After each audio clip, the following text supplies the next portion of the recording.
বন্ধু শুনছেন 90.8 FM বেতার বিদ্যাসাগর, মেদিনীপুরের একমাত্র কমিউনিটি রেডিও চ্যানেল বেতার বিদ্যাসাগর। আপনার সঙ্গে, আপনার কথায়। কৃষি সংক্রান্ত নানান কথা, প্রশ্ন আপনার, উত্তর দেব আমরা। কৃষিক্ষেত্রের নানান খুঁটিনাটি তথ্য নিয়েই শুরু হচ্ছে আমাদের অনুষ্ঠান ম্যাটিক্স কৃষি পাঠশালা। নমস্কার, ম্যাটিক্স কৃষি পাঠশালায় আজকে শুনবেন the art of fertiliser application, tips for optimal use. সার ব্যবহারের শিল্প পদ্ধতি, তার সঠিক এবং সর্বোত্তম ব্যবহারের জন্য উপদেশ। আজকের অতিথি ডক্টর অনুলীনা মান্না।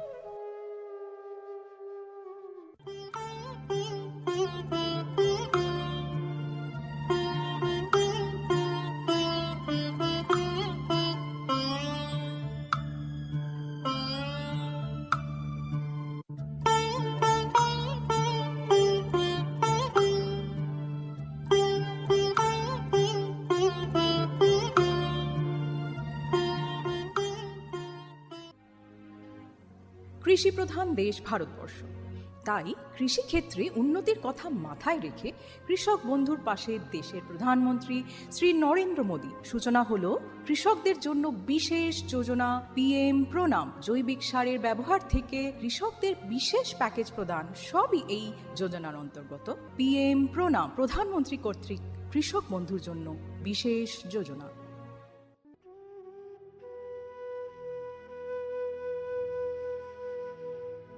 PM প্রণাম, এই প্রকল্পের সম্পর্কেই বিস্তারিত জেনে নেব এবার।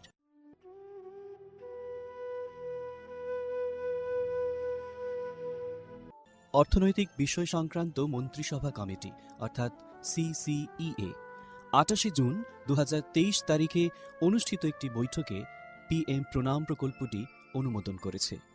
PM প্রণাম শব্দটি আমাদের মাতৃভূমির পুনরুদ্ধার, সচেতনতা সৃষ্টি, লালন পালন ও উন্নতির জন্য একটি PM প্রোগ্রামকে বোঝায়। আমাদের নিজের মায়ের মতো মাতৃভূমি অর্থাৎ মাদার আর্থের যত্ন নেওয়া এবং তাকে সুস্থ রাখার প্রতি এটি একটি অনন্য পদক্ষেপ।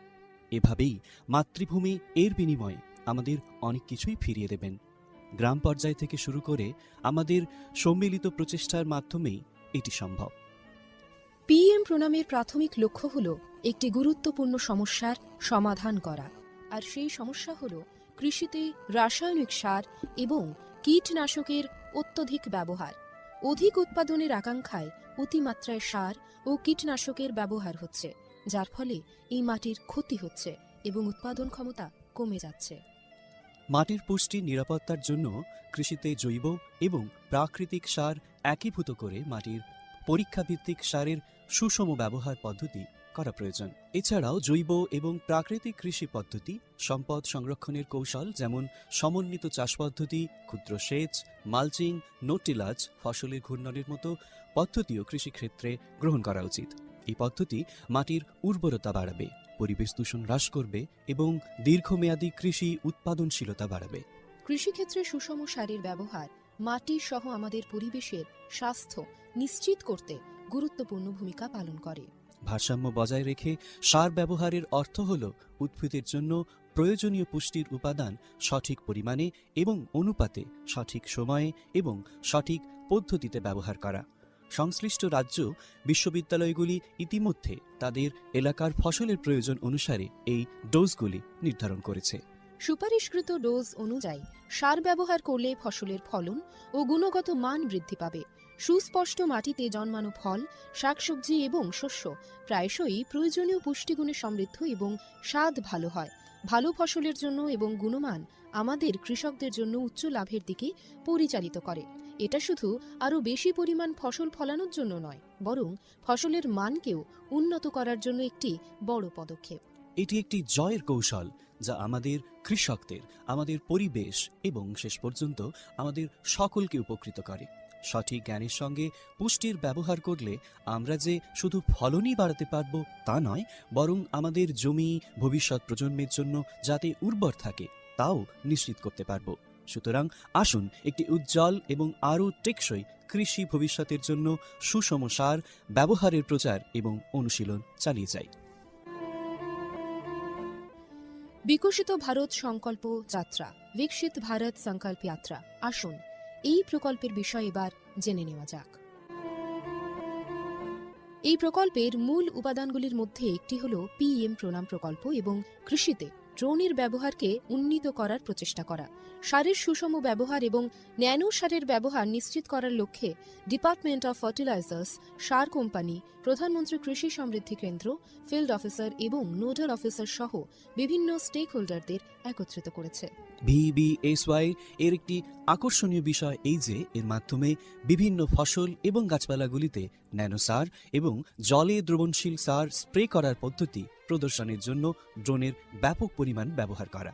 এই উদ্যোগের ফলে 29টি রাজ্য বা কেন্দ্রশাসিত অঞ্চল জুড়ে বিভিন্ন জেলায় হাজার হাজার ড্রোন প্রদর্শিত হয়েছে। এই ব্যবহারিক পন্থা কার্যকরভাবে আধুনিক কৃষি প্রযুক্তি গ্রহণের সুবিধার কথা বলেছে। নাগরিকদের মধ্যে টেকসই কৃষির অনুশীলন সম্পর্কে আরও তথ্য প্রচার করাই এই প্রকল্পের উদ্দেশ্য। উল্লেখ্য, এই প্রোগ্রামটি একটি অপ্রতিরোধ্য সাড়া পেয়েছে এবং লক্ষ লক্ষ দর্শক ড্রোন প্রদর্শনীর সাক্ষী দেখেছে। কৃষকরা বিশেষ করে প্রচলিত ইউরিয়ার তুলনায় ন্যানো ইউরিয়ার উপকারিতা বুঝে ন্যানো সার প্রয়োগে গভীর আগ্রহ দেখিয়েছেন।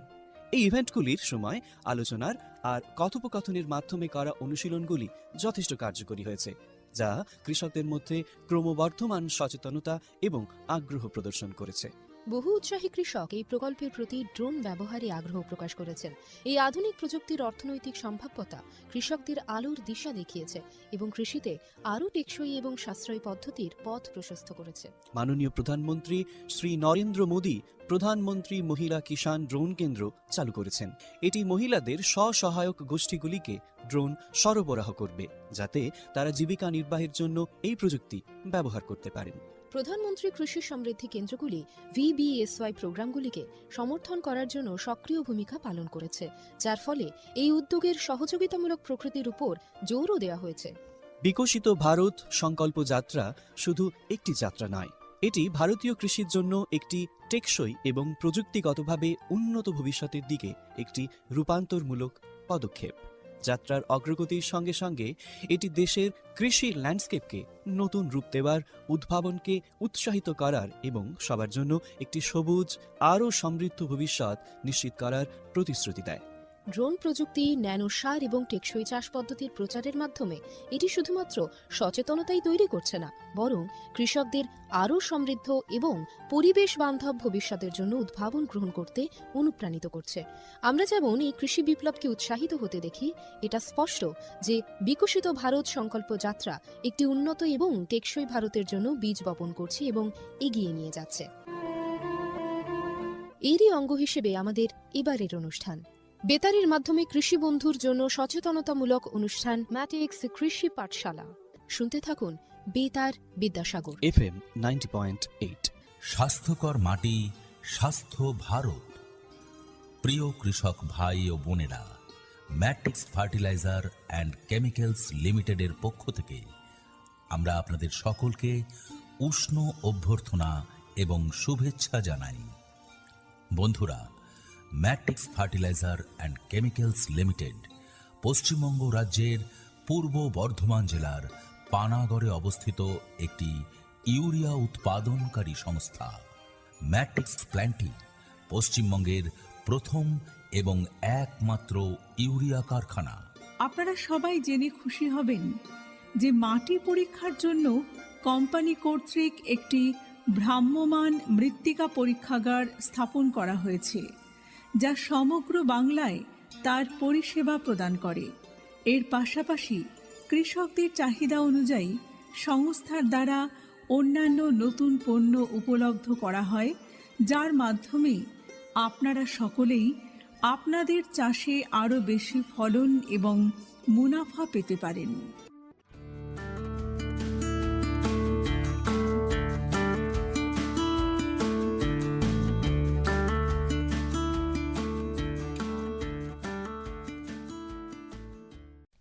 নমস্কার, 90.8 মেগাহার্টজ বেতার তরঙ্গে আপনারা শুনছেন বেতার বিদ্যাসাগর। আজকের ম্যাট্রিক্স কৃষি পাঠশালায় আমাদের সাথে উপস্থিত রয়েছেন doctor Anulina Manna, assistant professor HOD biological science, Medinipur city college. আজকের আলোচনার বিষয় the art of fertiliser application, tips for optimal use, সার প্রয়োগে শিল্প সর্বোত্তম ব্যবহারের টিপস। প্রথমে আমাদের এই স্টুডিওতে ম্যামকে স্বাগত জানাচ্ছি আমাদের এই নমস্কার। উপস্থিত থাকার জন্য। আজকের এই আলোচনা সভায় প্রথমেই আমরা এই সার প্রয়োগের শিল্প নিয়ে যে প্রথম প্রশ্নটি ম্যামের কাছে করতে চাই, যে মাটিতে সার প্রয়োগের যে সঠিক পদ্ধতি কি রয়েছে সেটা যদি বলেন। মাটিতে সার প্রয়োগের যে সঠিক পদ্ধতি বলতে আমরা 4R কে বলে নিই। 4R বলতে রাইট রেট, আচ্ছা, রাইট সোর্স, রাইট প্লেসমেন্ট আর আচ্ছা। Right timing. আচ্ছা, রাইট রেট বা রাইট প্লেসমেন্ট এগুলোর আগে আমি আসি রাইট সোর্স। ওকে, রাইট সোর্স বলতে মানে কোন খান থেকে আমরা এই সারটা নেব, অর্গানিক নেব না ইনঅর্গানিক, মানে জৈবিক সার নেব না রাসায়নিক সার নেব, সেটা কিন্তু জানতে হলে প্রথমে মাটির ধরন আমাকে জানতে হবে। ওই আচ্ছা। এলাকায় কি ধরনের মাটি রয়েছে, মাটির অম্লত্ব কীরকম, ক্ষারত্ব কীরকম, মাটিতে কি ধরনের চাষ প্রতিনিয়ত হয়, সে আচ্ছা। তার উপর ভিত্তি করে আমরা সোর্সটা নির্ধারণ করি। আচ্ছা, উদাহরণস্বরূপ আমি বলি, যদি অম্লত্ব বেশি থাকে তাহলে আমরা অর্গানিক ফার্টিলাইজার বা জৈবিক সার দিয়ে শুরু করব। সেটা ম্যানিওর হতে পারে, ম্যানিওর মানে আমরা গোবর সার ইউজ করতে পারি, আচ্ছা, কিংবা আমরা সেটার ক্ষেত্রে আমরা ধনচে চাষও করতে পারি বা আচ্ছা। গ্রিন ম্যানিওর সবচেয়ে ভালো সবুজ হয়। সার যেটা বলা হ্যাঁ, হয়। সবুজ সার যেটাকে আচ্ছা। বলা হয়, যে আমরা ধনচে চাষ করে সেটার কিছুটা অংশ আমরা মাটির মধ্যে লাঙল করে দিলাম বা চাষ দিয়ে দিলাম, নতুন মাটি তৈরি করার সময় তার কিছুটা অংশ রয়ে গেল, তাতে কিন্তু তাই জন্য সোর্সটা খুব ইম্পর্টেন্ট, রাইট আচ্ছা, সোর্স। কোনখান থেকে আমি সারটা আগে নেব, কি ধরনের সার নেব, সেটা একটা উপযোগী। সেকেন্ড হচ্ছে রাইট রেট, মানে কি আমি যদি রাসায়নিক সার ব্যবহার করি সেটা জেনারেলি আমরা সলিড করতে পারি কিংবা লিকুইড করতে পারি, তো সেটাকে ছড়িয়ে দেওয়া হয় এবং ছড়িয়ে দিলে সে মাটির মধ্যে আবদ্ধ হয়ে যায়, কিন্তু গাছ কতটা সেটা নিতে পারবে সেটা কিন্তু ডিপেন্ড করছে সে কতটা গাছের উপযোগী হয়ে উঠছে। আচ্ছা, এক্ষেত্রেও যদি দুটো তুলনামূলক আলোচনা করি, যে টাইমিং বা ইয়ের ক্ষেত্রে মানে আমাদের রেটের ক্ষেত্রে, যেটা খুব ধীরে ধীরে মাটিতে রিলিজ হচ্ছে, মানে যে নিউট্রিয়েন্টগুলো বা যে পুষ্টিটা খুব দীর্ঘস্থায়ী, যেটাতে মাটির জল ধারণ ক্ষমতা বাড়ে এবং যেটাতে ধীরে ধীরে এক্ষেত্রে আমরা যদি সাধারণ ইউরিয়া ব্যবহার করি, সেটা কিন্তু পরিমাণ যদি আমি বেশি পরিমাণে দিই, সে জলের সঙ্গে ধুয়ে বৃষ্টি বেশি হলে বা ইরিগেশন চ্যানেলের থ্রু দিয়ে আমরা অন্য জলাশয়ে গিয়ে পড়ে যাবে।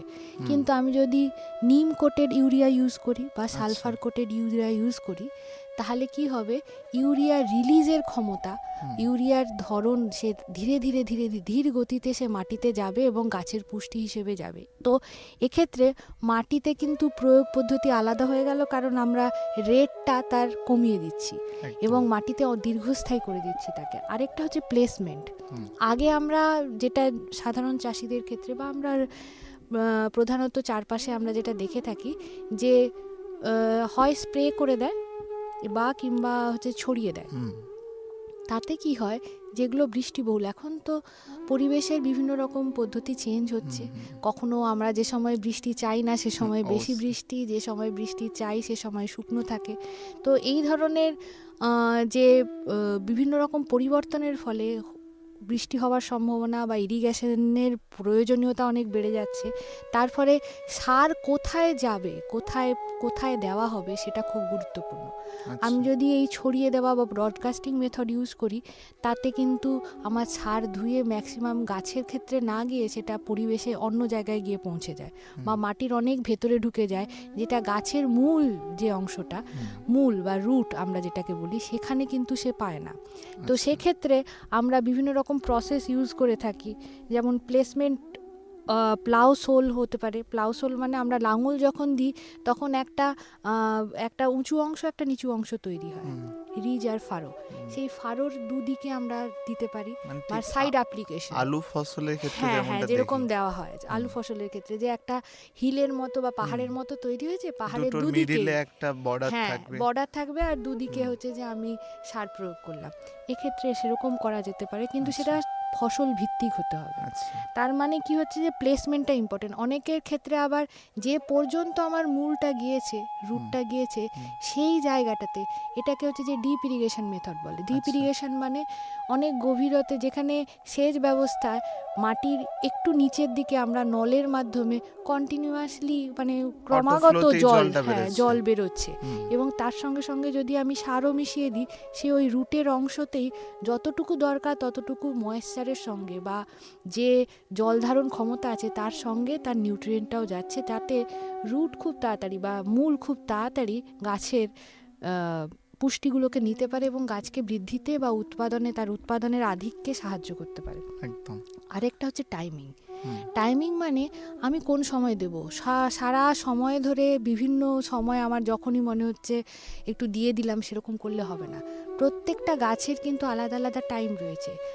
কারো ক্ষেত্রে ফুল হওয়ার আগে, কারো ক্ষেত্রে ট্রান্সপ্ল্যান্টিং মানে একটা জায়গা থেকে আরেকটা জায়গায়, ধানের বীজতলা থেকে যখন আমি আবার ধানকে আবার রুইছি, রোয়া যেটা বলে, ধান রোয়ার সময়, তখন আমরা দিতে পারি।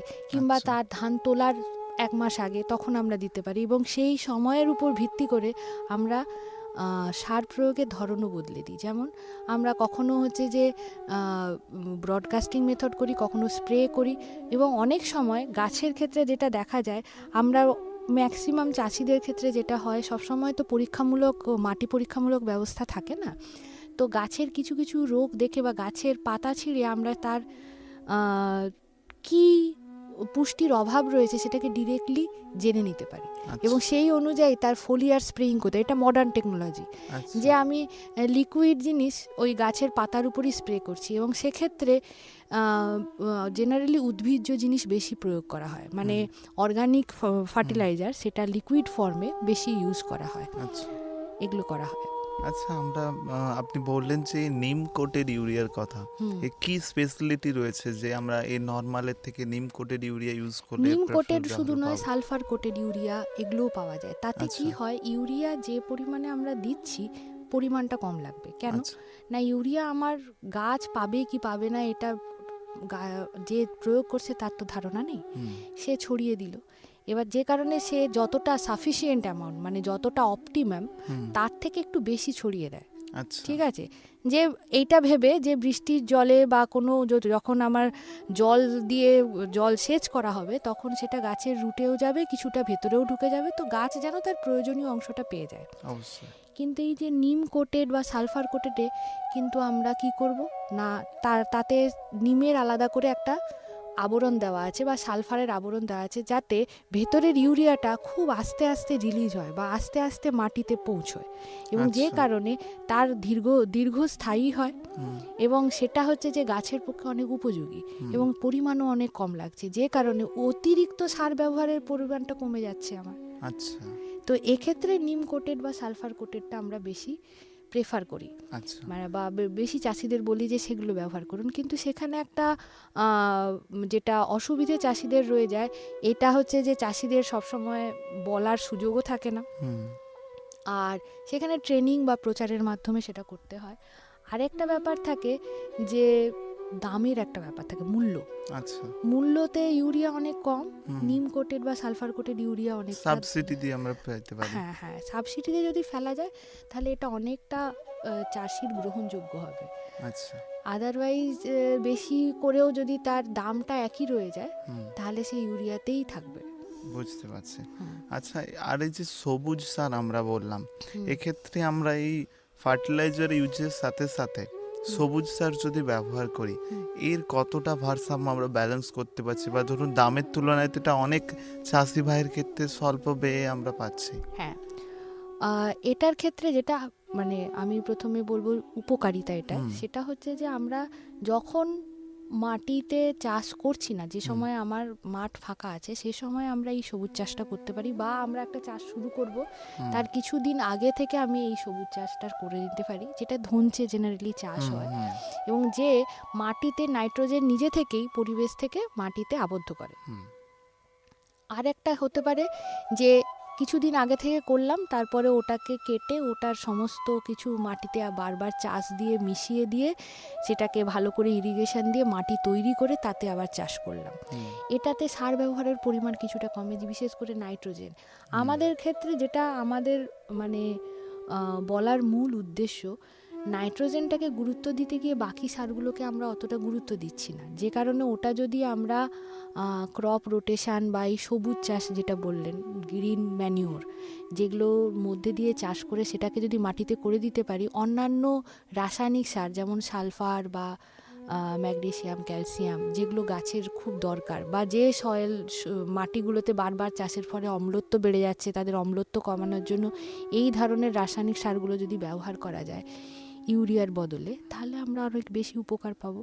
এবং একটা যদি কমপ্লেক্স ফার্টিলাইজার বলে, একটা হচ্ছে যে একটা স্ট্রেট ফার্টিলাইজার মানে এক ধরনের ফার্টিলাইজারই আমি ক্রমাগত ইউজ করে যাচ্ছি। এনপিকে, নাইট্রোজেন, ফসফরাস আর পটাশ, এগুলোর যদি ব্যালেন্স করে আমরা দিতে পারি একটা নির্দিষ্ট অনুপাতে, 10 অনেক রকম আছে, যে মাটি অনুযায়ী আছে 10-26-26, এরকম অনেক কিছু আছে, অনেকে রেশিও দেয় 4-2-1 এরকমের রেশিও একটা দেয়, তো সেরকম হিসেবে করতে পারি। কিন্তু এই যে 4টে জিনিস বললাম, ওই কোন সময় দেওয়া হবে সেটা হচ্ছে যে ধরনের ফসল আমি করছি তার জন্য কোন জায়গায় দেওয়া হবে, যেন সেটা রুটের বা মাটির যে মূলের, গাছের যে মূল, তার অ্যাভেলেবিলিটি হয়, মানে তার কাছাকাছি হয়, যে যাতে সহজে গ্রহণ করতে পারে। আরেকটা হচ্ছে যে কোন সোর্সে আমি দিচ্ছি, মানে মাটির অনুপাতে আমি অনেক সময় পিলেট পদ্ধতি ইউজ করা হয়। সেটা কি না, দক্ষিণের দিকে মানে তামিলনাড়ু, তারপরে অন্ধ্র, এই সমস্ত জায়গায় তারা হচ্ছে যে ট্যাবলেটের মতো জিনিস ইউজ করে, এবং তারা হচ্ছে যে সেটা মাটিতে একটা পকেট করে রুটের কাছাকাছি সেটাকে রেখে দেয়। ঠিক আছে, এটাকে পকেট প্লেসমেন্টও বলে। এবং অনেক সময় এই প্লেসমেন্টের জন্য, মানে প্রপার জায়গাতে সার পৌঁছে দেওয়ার জন্য সারের ব্যবহার কমে যায়, এবং অতিরিক্ত সার পরিবেশের মধ্যেও যায় না, অথচ গাছও উপযুক্ত পরিমাণে ব্যবহার করে সে বৃদ্ধি পেতে পারে।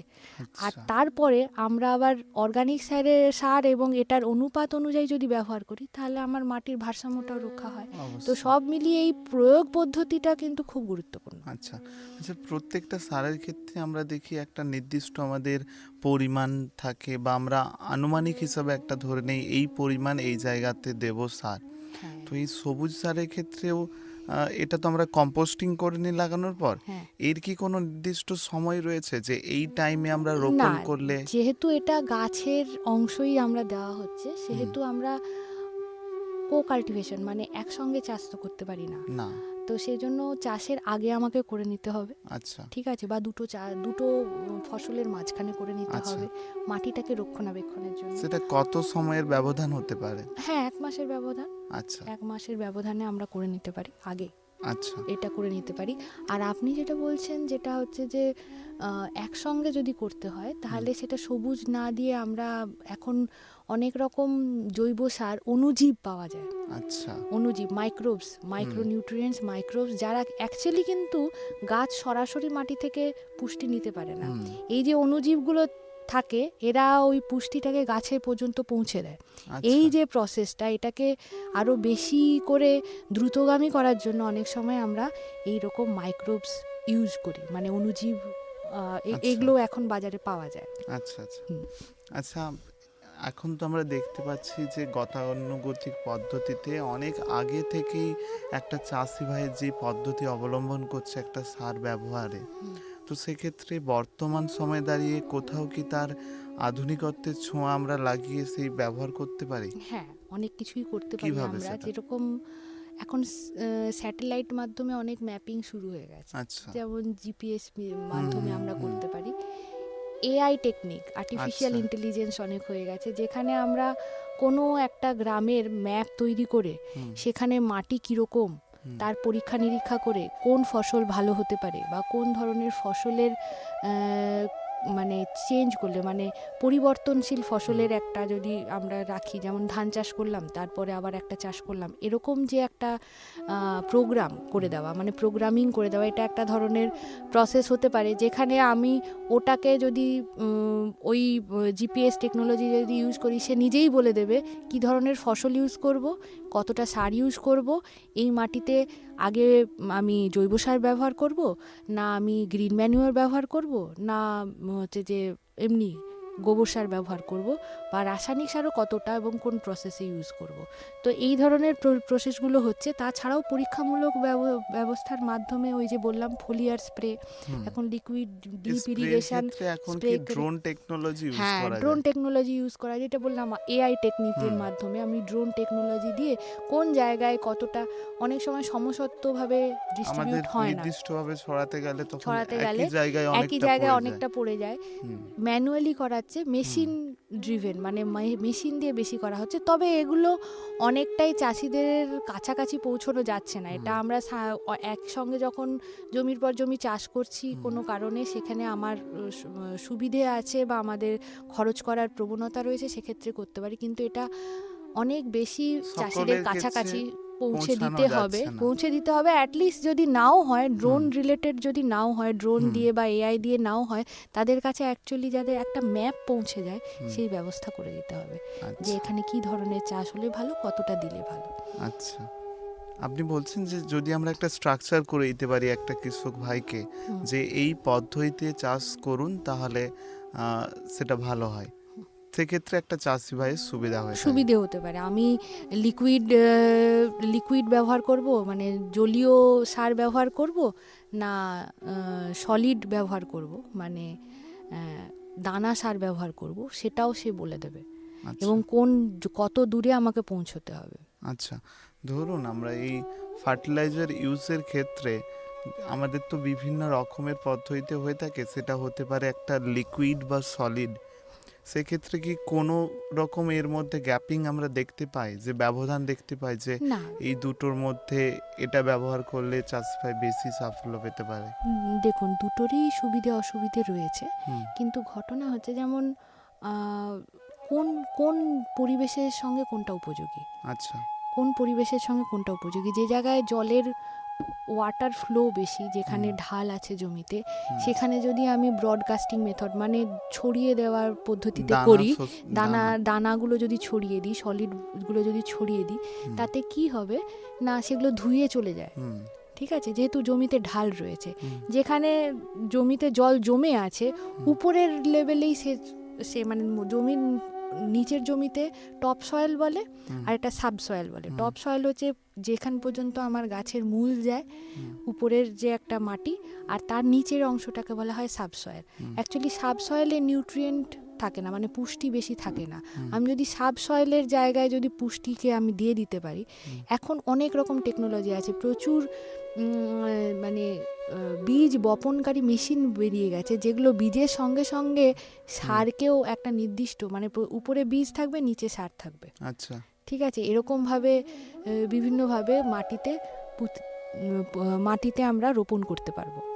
আমরা এই সার প্রয়োগ নিয়ে বা বীজ বপনের যে কথায় আসছি, ধরুন কোনো যদি কর্পোরেট ফার্মিংয়ে এইভাবে ইউজ করা হয়, ধরুন কোনো একটা গোষ্ঠী বা ইউনিট একটা নির্দিষ্ট পরিমাণ জমি নিয়ে, চাষ উপযুক্ত জমি নিয়ে সেখানে চাষ করছে, এবং বিশেষ কোনো কৃষকদেরকে সেখানে কাজে লাগানো হয়েছে, ওনারা চাষ করছেন। তো এক্ষেত্রে এই যে সমানভাবে আমরা একইভাবে সার প্রয়োগ করছি, এক্ষেত্রে কতটা কার্যকর? কর্পোরেট ফার্মিং বলতে আমি এতক্ষণ যেটা বললাম, যে ওই যে 4টে আরের কথা বললাম, আচ্ছা, কর্পোরেট ফার্মিং কিন্তু তাই, মানে হচ্ছে যে proper timing, proper rate, proper placing, আর প্রপার সোর্স, আচ্ছা, এই 4টেকে মেনটেন করে যে সব ফার্মিং আমরা করছি, সেক্ষেত্রে আমরা কর্পোরেট ফার্মিংয়ে এগুলো ইউজ করতে পারি। কিন্তু যদি আমি বলি যে গ্রামীণ চাষি ভাইদের কথা, তাদের ক্ষেত্রে তো এটা আমরা কখনোই ইমপ্লিমেন্ট করা বা তাদের ক্ষেত্রে এটা কখনোই উপযোগী করে দিতে পারছি না। তো সেক্ষেত্রে তাদের ক্ষেত্রে এই 4টে জিনিস আমি মেনটেন করতে বলবো, যে ফসল অনুযায়ী সার দেব, মাটি অনুযায়ী সার দেব, সারটা কোন জায়গায়, যেমন আমি এই যে আপনি বললেন আলু চাষ, তুলো চাষ, এগুলোর ক্ষেত্রে আমি ওই যে লাঙল দেওয়ার পরে তার দুপাশেই আমি সার প্রয়োগ করছি, এবং যখন পরবর্তী লাঙল আমি চালাচ্ছি তখন সে দুপাশ থেকেই জমি আবার নিচের দিকে চলে যাচ্ছে, পাশের জমিটা উঁচু হয়ে যাচ্ছে। তো তার ফলে একটা নির্দিষ্ট জায়গায় যেখানে আমি গাছটা বীজ বাট্টা রোপণ করব বা গাছটা আমি পুঁতবো, সেই জায়গাতে আমার সারের অ্যাভেলেবিলিটি হচ্ছে। তো কর্পোরেট ফার্মিং বলতে এই 4টে জিনিসকে মাথায় রেখেই যদি আমি করি, চাষি ভাইদের কাছে সেটা কিন্তু উপযোগী চাষ, মানে তারা সহজে সারের ব্যবহার করতে পারবে, অতিরিক্ত সারের ব্যবহারের দরকার হবে না, এবং মাটি অনুযায়ী গাছ অনুযায়ী সারের তারা ব্যবহার করতে পারবে। আচ্ছা, ছোট চাষিদের ক্ষেত্রে আমরা বলবো যে একটা নির্দিষ্ট দূরত্ব পর্যন্ত লাঙলের মধ্যে দিয়ে ওরা যদি এরকমভাবে, যেটাকে বলে সাইড ড্রেসিং মানে যেখানে আমার খাঁজটা রয়েছে লাঙল চালানোর পরে ওই জায়গাগুলোতে দুপাশেই আমার যদি সার প্রয়োগ করে যাই, বা মাটির রুট যেখানে আছে সেই রুটের নিজে সাবসয়েল এরিয়াতে, মানে গাছের পক্ষেও উপযোগী, পরিবেশের পক্ষেও সুবিধাজনক, অতিরিক্ত যে ফার্টিলাইজার আমরা ইউজ করছি তার পক্ষেও সেটা নিয়ন্ত্রণে থাকবে, এগুলো আমরা ফলো করতে পারি বা এগুলো আমরা নিতে পারি, এই ব্যবস্থাগুলো নিতে পারি। আচ্ছা, আজকের আলোচনা আমরা এখানেই সমাপ্তি ঘোষণা করব। ম্যামকে আমাদের সঙ্গে এতক্ষণ থাকার জন্য অসংখ্য ধন্যবাদ।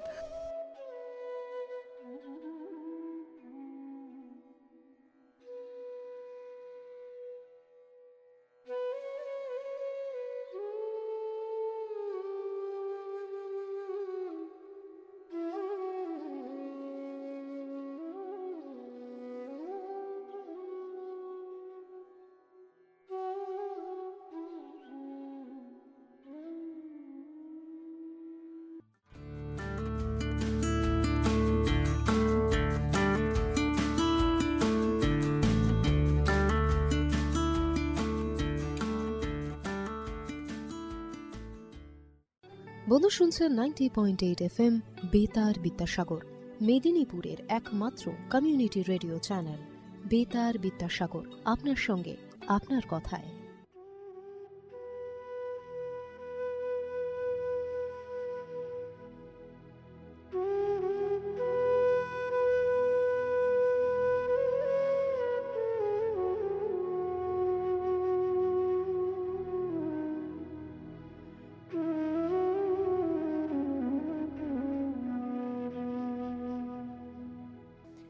বন্ধু এতক্ষণ শুনছিলেন 90.8 FM প্রচার তরঙ্গে বেতার বিদ্যাসাগর। শুনছিলেন বেতার বিদ্যাসাগরে কৃষি সংক্রান্ত বিশেষ অনুষ্ঠান ম্যাটিক্স কৃষি পাঠশালা। আর এই অনুষ্ঠানে অংশ নিতে চাইলে কিংবা এই অনুষ্ঠানে আলোচনা সংক্রান্ত কোনো প্রশ্ন যদি বন্ধুর থেকে থাকে, তাহলে চট করে সেই প্রশ্ন আমাদের কাছে পৌঁছেও দিতে পারেন। আমাদের ইউটিউবে কমেন্ট সেকশনে কমেন্ট করে জানাতে পারেন, কিংবা ফেসবুকেও আমাদের কমেন্ট সেকশনে কমেন্ট করে জানাতে পারেন, কিংবা মেসেজ করতে পারেন। সরাসরি আমাদের ফোন করে আমাদের সঙ্গে যোগাযোগ করতে পারেন। আমাদের ফোন নম্বর 8116884995। আবারও বলছি 8116884995। আর যদি চিঠি লিখে আমাদের জানাতে চান কেমন লাগছে আপনাদের অনুষ্ঠান, কি নতুন বিষয় নিয়ে জানতে চাইছেন চাষাবাদ সম্পর্কে আমাদের এই অনুষ্ঠানের মাধ্যমে, সেটাও লিখে জানাতে পারেন। আমাদের চিঠি লিখতে পারেন এই ঠিকানায়, বেতার বিদ্যাসাগর 90.8 FM, বিদ্যাসাগর বিশ্ববিদ্যালয়, রাঙামাটি, মেদিনীপুর 721102।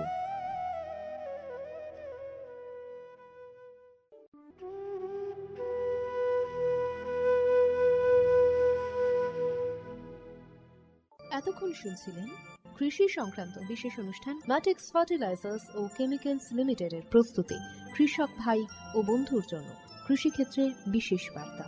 এই ধরনের অনুষ্ঠান আরও শুনতে কানে রাখুন বেতার বিদ্যাসাগর 90.8 FM, ঠিক বেলা 1টায়।